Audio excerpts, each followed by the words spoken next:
Welcome back to Unmasking the Trans Movement with John Mueller. I'm your host, Brad Wilder. Today on the show, a continuation of part 2. Dr. Michelle Cretella is here. She's a pediatrician, writer, researcher, and speaker. She is a consultant and contributor to the Rhode Island Family Institute and is the advisory board spokesperson for Advocates Protecting Children. She served as the first executive director of the American College of Pediatricians from 2018 through 2021 as well. And prior to being hired as an executive director, she was elected to the Advocates Protecting Children Board of Directors back in 2005 and was elected to 4 terms each as vice president and in 2010 and president in 2014. With that, I'd like to bring in John and Dr. Ann and, of course, our guest, Dr. Cretella. Thanks for stopping in, everybody. Hope you guys are having a great day today. I know part 2 is got a lot to cover, so let's jump right in, John.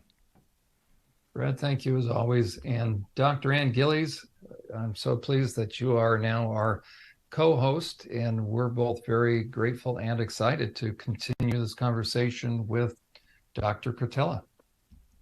Absolutely. And we're going to start this section talking about genetics, I think, Dr. Cretella, and then intersex and those conditions. And then I still want to touch on cross-sex hormones and some of the effects, but that may be later on in the show. So why don't you tell us about some of the genetic predispositions and genetic effects? You have a background in this area, so it's really going to be exciting to hear what you have to say on this issue as born that way or in the wrong body. This is one of the things that we hear often, that the children are trapped in the wrong body, or they have a girl brain or boy brain, which is opposite to their actual sex. So what do you think about that? Right. Yeah, I mean, the general public is being led to believe that it's scientifically possible to be trapped in the wrong body. This is a complete myth. And we are told 3 sub-myths, if you will. Oh, my child, little Janie, has a boy brain trapped in a girl body. And it's genetic. She was born that way. So that's sort of two issues, 2 lies in one, if you will. First of all, take it from embryonic development. This is the best of science, biology 101. A new life begins when a sperm and egg join. At that moment, at conception, genetics, sex-determining genes from the mother and the father determine the sex of that unborn baby. That new baby is determined. The sex is determined at conception, at fertilization. And every cell of that new baby's developing body, every cell that has a nucleus in that new baby, as it continues to grow, has the same sex-determining genes, the same sex.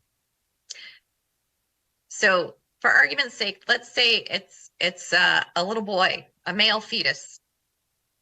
So he has 2 sex chromosomes, an X and a Y. The sex-determining genes on the X and the Y come together such that by 8 weeks gestation, that male fetus, that little unborn boy, starts producing. He's developed testicles already at 8 weeks gestation, and he starts producing his own testosterone. At 8 weeks gestation, that unborn baby boy has a developing brain, and every brain cell has the same DNA as every other cell in his body, which means every brain cell has an XY with the same sex-determining genes. And in addition, every brain cell is now being bathed in his own testosterone, which his body's making. There is no way that, once he's born, so he was male from the moment of conception, genetically speaking. And once he's born, he is male. He remains male. And his entire life, he will remain male, because there is no natural process, no medical, no medication, no surgery that will ever change his genetics. You are conceived a male. When you are born, you're still male, and you go through life. It doesn't matter what kind of surgeries, what kind of drugs you take, you will still always be male. So just something right there that I Yes. just comes into my mind immediately, because now doctors are telling new moms and dads that these children, so your child is assigned a girl at birth. So now doctors are assigning a sex, a birth designation. They're not calling a girl. They're suggesting to young parents that they are assigning this child to be a girl or as a boy. And so instead of absolutely saying that you have a lovely little girl, you have this wonderful little boy, they're assigned boy or That's girl. gaslighting. That's words of mass destruction, gaslighting. Yes. Okay. The fact is, sex is determined at fertilization by genetics, and sex declares itself in utero. And we, as physicians, announce it. Often we announce it in utero by ultrasound, by taking ultrasound. Otherwise, we announce at birth, hey, congratulations, you got a baby boy or a baby girl. But the bottom line is, look, embryology, genetics and embryology, put to lie, just put to rest the lie that anyone could have a different sexed brain from the body. The brain is a part of the body. And sorry, every nucleated cell has the same sex as every other cell of the body. A boy is a boy, a girl is a girl. Michelle, you just said something that was so crucial. I want you to repeat this, because this is the power of the ability of a sophisticated manipulator to change the narrative to where you can actually cause reasonably intelligent adults to be so swayed that they're going to drink the Kool-Aid. So you, as a physician, you've just said, sorry, it's not up to opinion. This is biological fact. And then you also said, we're being gaslit. And that's beautiful, because that's exactly what's going on. Speak to that again, that as a physician, you are telling us you're born a boy, born a girl. It's genetically determined, but people are coming along and trying to so mentally get over on us that we're willing to dispense with reality. Correct. Yes. So first, there is the engineering of words. The engineering of language always precedes social engineering, right? So yeah, sex is not assigned at birth. Sex is determined at fertilization. Sex declares itself in utero, and people recognize it once we see the physical signs. That's the fact. Those are the facts that everybody, up until 5 minutes ago, everybody knew, and they weren't controversial. But when you have people in power who are tyrants, right? And they are going to fine you or cancel you or, fire you, kick you out of your profession. Well, now all of a sudden people go along with the language of gaslighting. So as a physician, biology 101, yes, sex is determined by genetics at fertilization. Sex declares itself and people recognize it. A very critical point is that genetics, while genetics determines sex, it's not how sex is defined. In all the life sciences, sex is defined according to the role an organism plays in reproduction. So whether you're talking plants or animals or humans, a female, so whether it's a female plant, female mammal, well, humans, we're considered mammals too, right? So whether plant or animal, a female is an organism that receives genetic material during the reproductive act to conceive. So sex is defined by the reproductive process. It is determined by genetics. And you might say, what's the big deal? Well, that leads it. The big deal is this. You have to understand that once you understand the definition is tied to the organism's role in reproduction during the reproductive process. So a male, in plants, you have pollen, stamens with pollen, and the female flower receives that, gets fertilized by the bees. They pass the pollen on, right? In mammals, of course, the males make sperm and deposit the sperm in the female, and you get your new life. So just very basic Bio 101. That's what determines or defines, that's what defines male or female.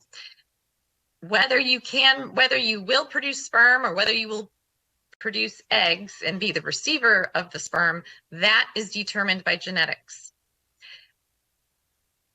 And now we can segue into the other lie, or the red herring that is thrown at us, which is, oh, wait a minute, there are intersex people and they prove that sex is a spectrum. So no, take a deep breath, step back. People with disorders of sex development do exist, but they are disorders of sex development. These are people who are male or female, but they have birth defects that impact their reproductive system. And there are many different kinds. If you take all the different disorders of sex development and put a percentage to it, they make up 0.02% of all live births. So a very tiny percentage. They are not a new sex or additional sex. No, they may have defective eggs, defective sperm. It's a birth defect within their reproductive system for a whole different, for a whole variety of different reasons, most often genetic, but they are not a new sex. This is really good that you're touching on this, because I have a friend who has an intersex condition, and and they are now grouped under the trans umbrella. Right. And they are being exploited. Absolutely. And he is so livid at being associated under that umbrella. He said, this is something I was born with. It is a condition. It's a medical anomaly, is it not? And so these people unwillingly, unwittingly, by this agenda have just been swarmed into here without any sense or any acknowledgement of their own desire or their sense of who they are. It's very frustrating. And I know my friend is really, he's been really, we'll have to have him on the show, John, because he's really been speaking out about this. And it's just all of these different things that are happening to people against their will. It just is so much violation. It's horrendous. So thank you for that. Yes. Michelle, if I might, let me throw out a phrase that I have used, and you as a medical professional speak to this. You can tell me if I'm right or wrong. What I've been saying is this: there's no such thing as trans, just doesn't exist. Now, before half of our audience wants to, we're gonna, what I say is this: there's no such thing as trans, it was made up. So there's no trans adults, there's no trans kids, there are just kids. male kids and female kids, boys and girls, who have become confused. Yes. And you can even qualify it and say there's no such physical condition That's right. as transgender. It's in the mind, not in the body. And it's easy to prove. There is not a single medical test for transgender. If this is something you are born with, something that is a physical reality, we would be able to define it with a blood test, imaging. There would be something. Now, I can hear the other side saying, oh, yeah, we have brain imaging studies. Sorry. Not the truth. No. There are no brain imaging studies that prove transgender exists. And this is where I will use anorexia nervosa as a comparison. There are numerous, many very well done brain imaging studies of young people with anorexia compared to those without. We know that there are distinct differences in the brains of anorexics as compared to the brains of those without anorexia nervosa, but not once. And I will ask my audience whenever I'm presenting, and it's even to a mixed audience. Now, who here got the memo about being born with an anorexic brain? Well, not one hand goes up, because see, anorexia nervosa is not a politically correct group, right? We're not fighting for anorexic rights. So what's going on? We have all these excellent reproducible studies showing that there's differences in the anorexic brain as compared to the non-anorexic brain. Well, what's going on is that the scientists and doctors are being honest. They're saying, well, yeah, of course there are differences, because you know what? The brain is like a muscle, and the brain changes based on the person's relationships, diet, and behavior. Well, the same thing happens to someone who believes they are transgender. A child who believes they are transgender is thinking, and because thoughts change the imaging of the brain as well. So a child who believes they are transgender has been thinking and behaving in ways differently from their normal believing peers. And that can be reflected, because of neuroplasticity, it can be reflected in brain imaging. So the bottom line is, we know from basic genetics and embryology that everyone is born in the right body with the right brain. That's the hard science. Embryology and genetics, that's the hard science, and that's a fact. And trauma can affect the brain. Absolutely. And how many of these kids have experienced sexual trauma, the violation of sexual boundaries, and then also are on the autism spectrum? And Yes. My contention is that the one thing that those young people who have experienced the sexual exploitation, the crossing of sexual boundaries, and those young people on the autism spectrum, the one thing they have in common is they have a difficult time understanding and trusting their intuition, thus Yes. making them easy targets for predators. Speak to that as a physician. Those are all excellent points. And in fact, I'll send you this reference, after our program, so you can post it below. There is an American study, well, two recent studies, one from 2018 and one from 2021, looking at thousands of young people who do identify as trans.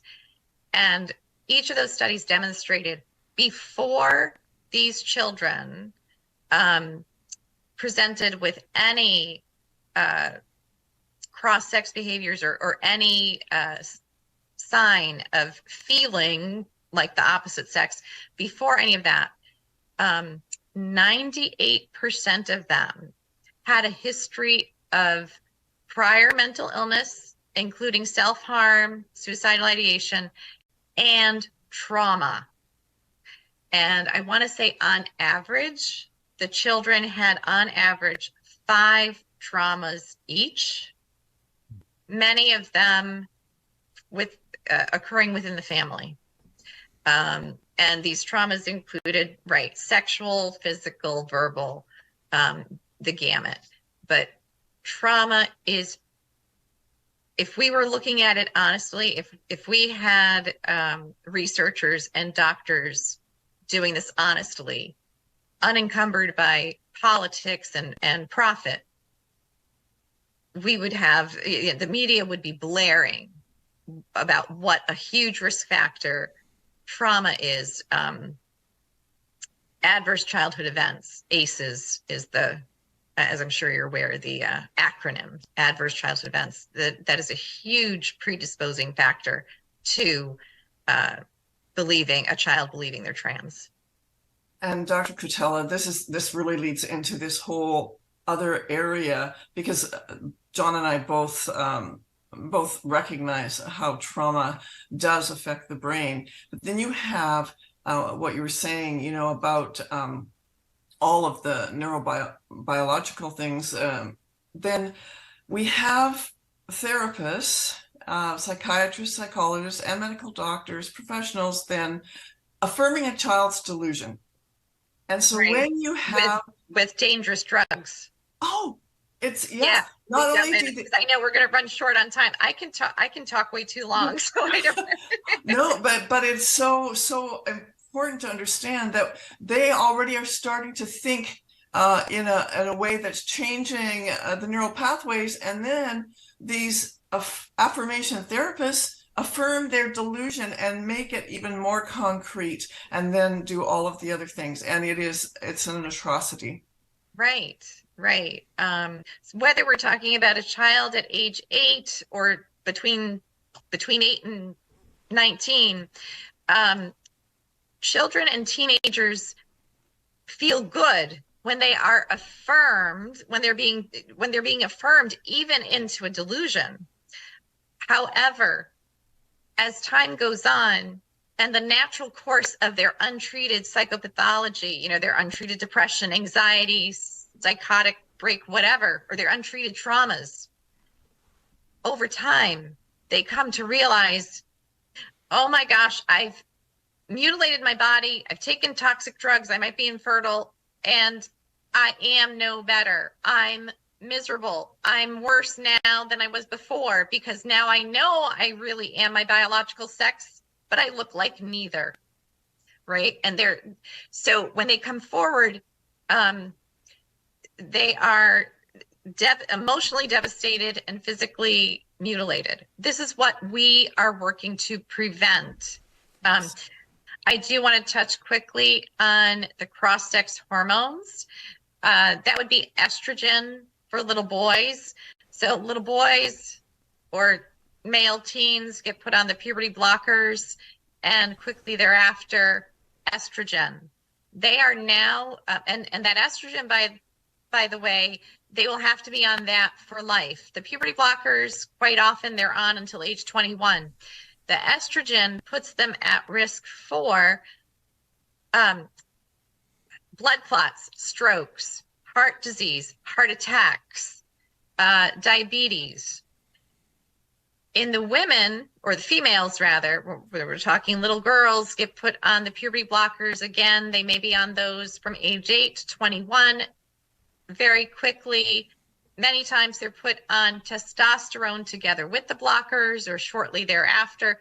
The testosterone in the women, in the females, will permanently lower their voice, will give them a permanent 5 o'clock shadow, even if they go off the testosterone in the future, puts them at risk for heart attacks, diabetes, liver cancers, sleep apnea, emotional lability, rage, strokes. So in both sexes who go on the cross-sex hormones, these are serious illnesses, right? Strokes are nothing. Strokes and blood clots, cardiac disease, cancer, diabetes. This is horrible. what a horrible, horrible diseases to inflict on young people, or even to inflict on adults who you've just gaslit into this delusion. No, we are going to be on the right side of history because we are on the right side of science and morality. We want to help these suffering, vulnerable children, young people, and even young adults. We want to help them treat their true underlying traumas so that they can flourish. This is about human flourishing. This is not about toying with the endocrine system. Right. You cannot toy around with, medicalize kids and think that after negatively impacting their endocrine system, that's going to go anywhere good. And there is a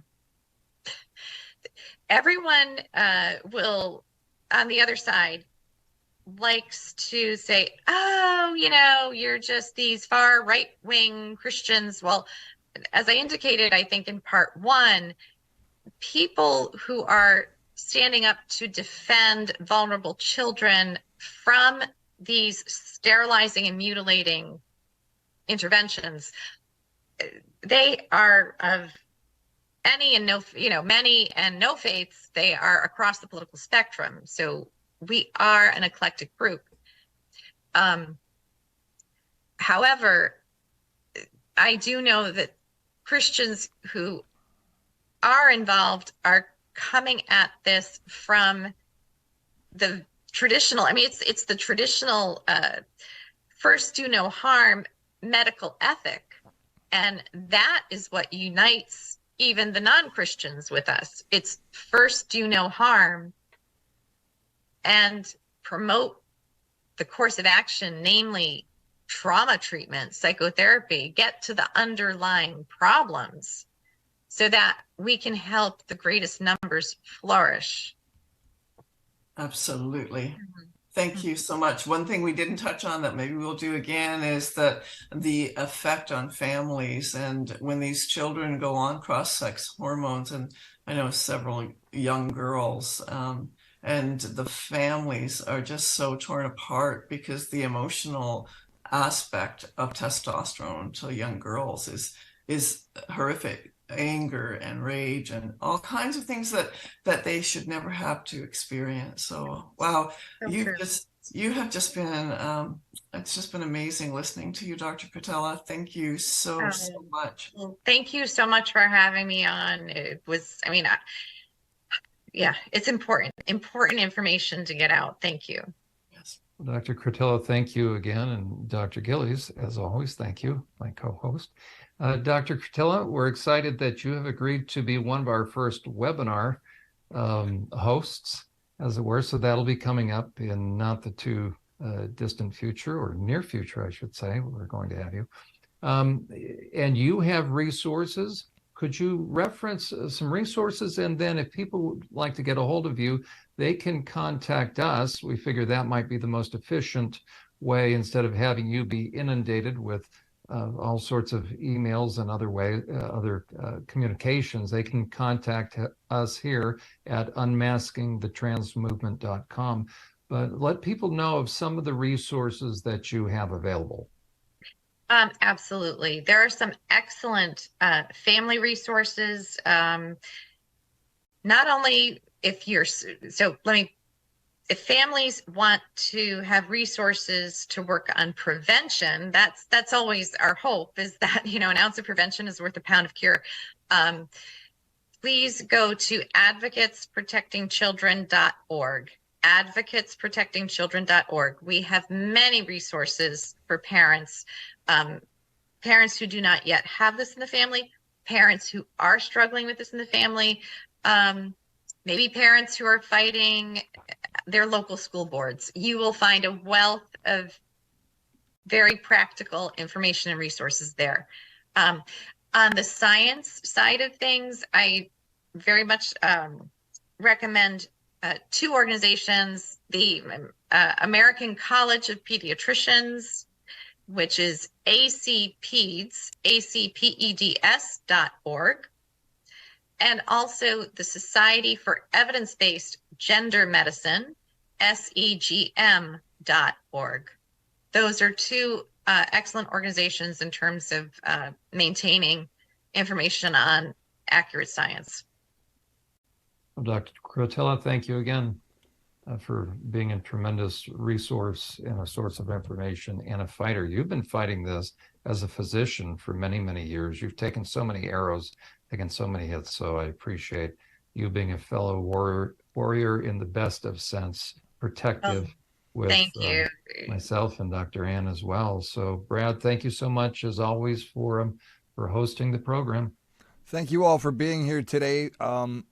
You know, the education that we get each and every time we speak is something that is going to help parents and grandparents along this path to bringing morality, common sense, and a whole lot of hope for our future back to normal life here. So thank you very much for all of you for being on the show today. I look forward to doing more. Dr. Cretella, thanks for being here. Dr. Ann, John, we will do this again, of course, and we look forward to it. This is Unmasking the Trans Movement. I'm Brad Wilder. We'll see you again next time. Remember, this isn't your kids' fight. This is our fight. So let's get involved now.